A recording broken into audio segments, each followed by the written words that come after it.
But let's start with the big one, that is Victor Osimhen. What's the latest on him now? According to reports from Italy a couple of hours ago, Napoli are now lowering their demands for Victor Osimhen from his initial release clause.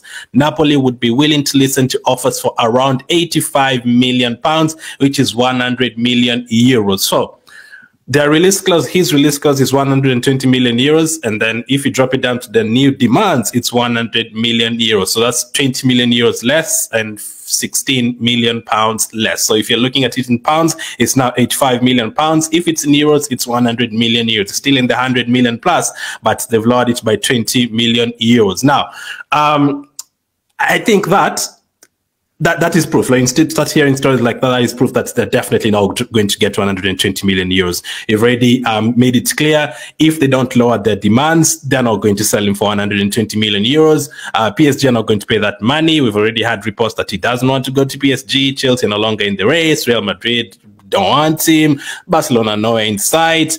And the only team that is currently being linked to Osimhen is Arsenal.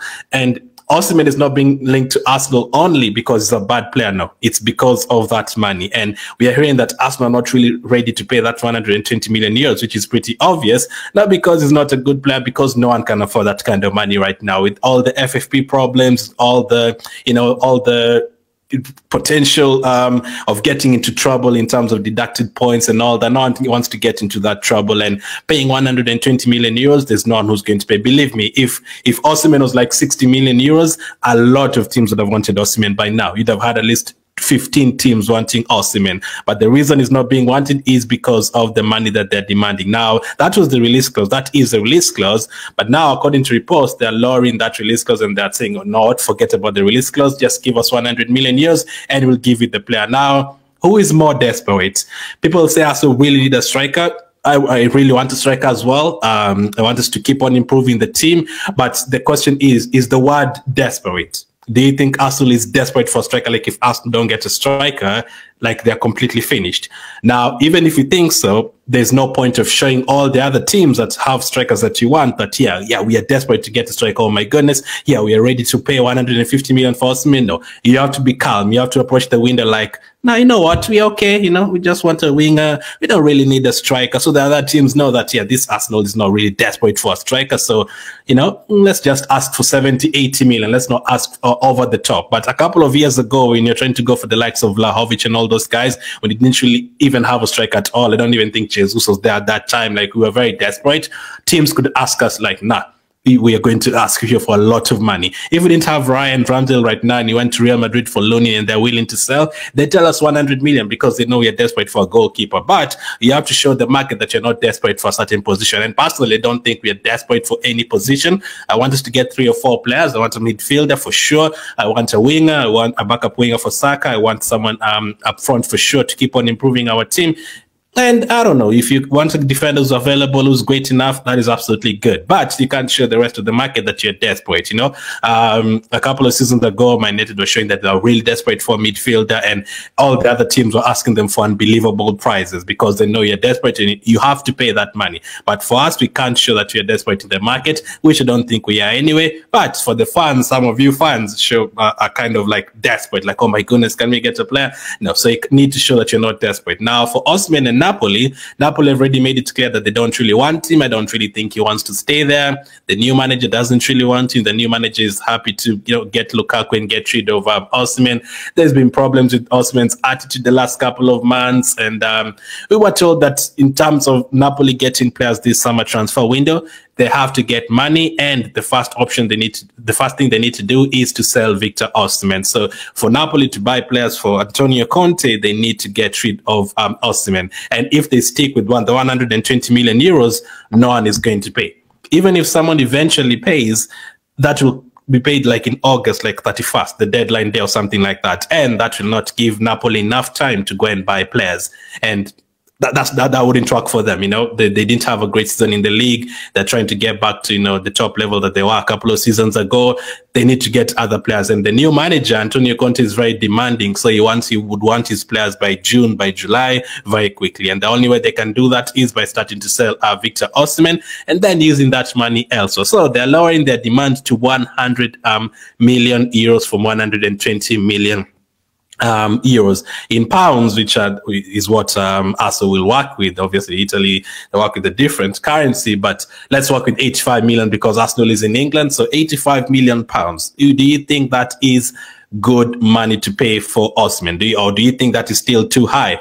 We did a video, Cozy, a couple of days ago, breaking down everything in terms of Osimhen, the positives, the negatives. He can score goals. He probably can get you 20 plus goals. I wouldn't even use the word probably. I think if we give him 35, 36 games in the Premier League, he definitely scores 20 plus goals. He's always done that. Last season he scored 17. It wasn't a great season for him at Napoli, but he still scored goals. If we give him the chances that we create with Odegaard and Trossard and Saka and all that, he will get goals for sure. Now, the only worries are things like actually, before I go to the wires, he can also score 10 games in a row. He can score 20 plus goals.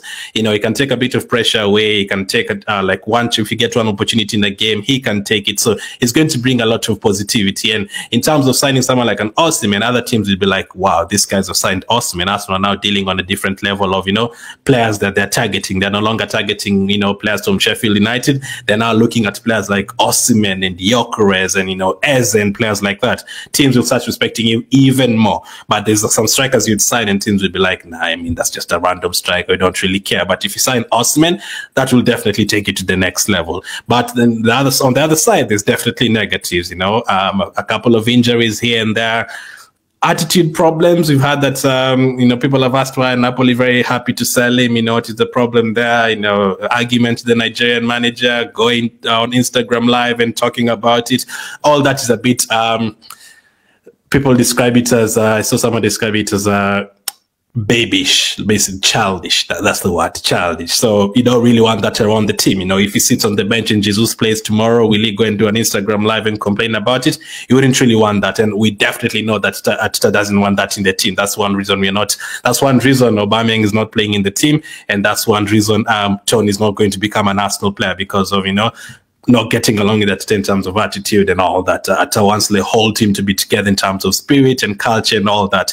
And Osimhen, the money was the other problem. But if they lowered their wage, they lowered their asking price to 85 million pounds, do you think that's worth it despite all the other things? I mean, I'm sure players like Saka and Odegaard, if Osimhen came into the team, they'd be, over the moon.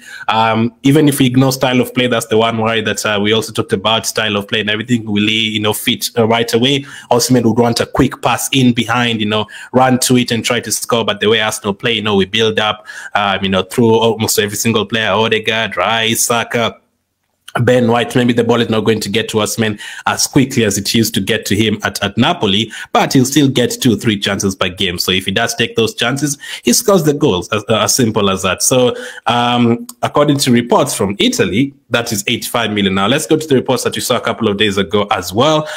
Victor Osimhen has doubts on joining PSG. The Nigerian remains keen on a Premier League move. Arsenal are showing the strongest interest in the 25-year-old. So he wants to move to the Premier League, and how many teams in the Premier League want him and need him? Man City, definitely, they have Haaland. They don't need Osimhen. Liverpool, I was thinking maybe, you never know. Maybe a Nunes could go and then they bring in someone like this, but I don't know. They have a new manager. Will Osimhen want to go to, a new project? He might, I don't know.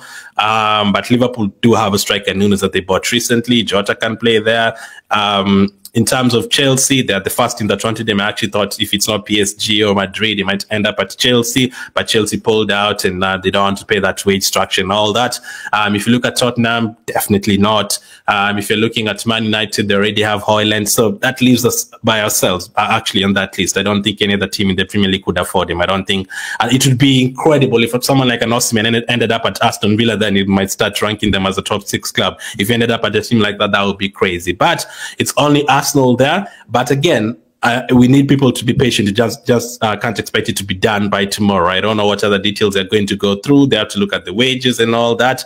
But it's a good start. When it's lowered from 120 million euros, that's a good start. I think for me, I was saying around 80 million pounds. I think that's a good fee, because when they bought him from Lille, they actually bought him for more than 60 million. So they have to make a profit from that. If they sell them for 60, 65 million, they're basically not making any profit. They actually did sign him for a lot of money from Lille. If they had signed him for, I don't know, 20 million, they would have been okay with selling him at 70 million and making a 50 million profit. But considering they sold him, bought him for more than 60 million, they have to make some sort of, profit. So that's the latest on Osimhen.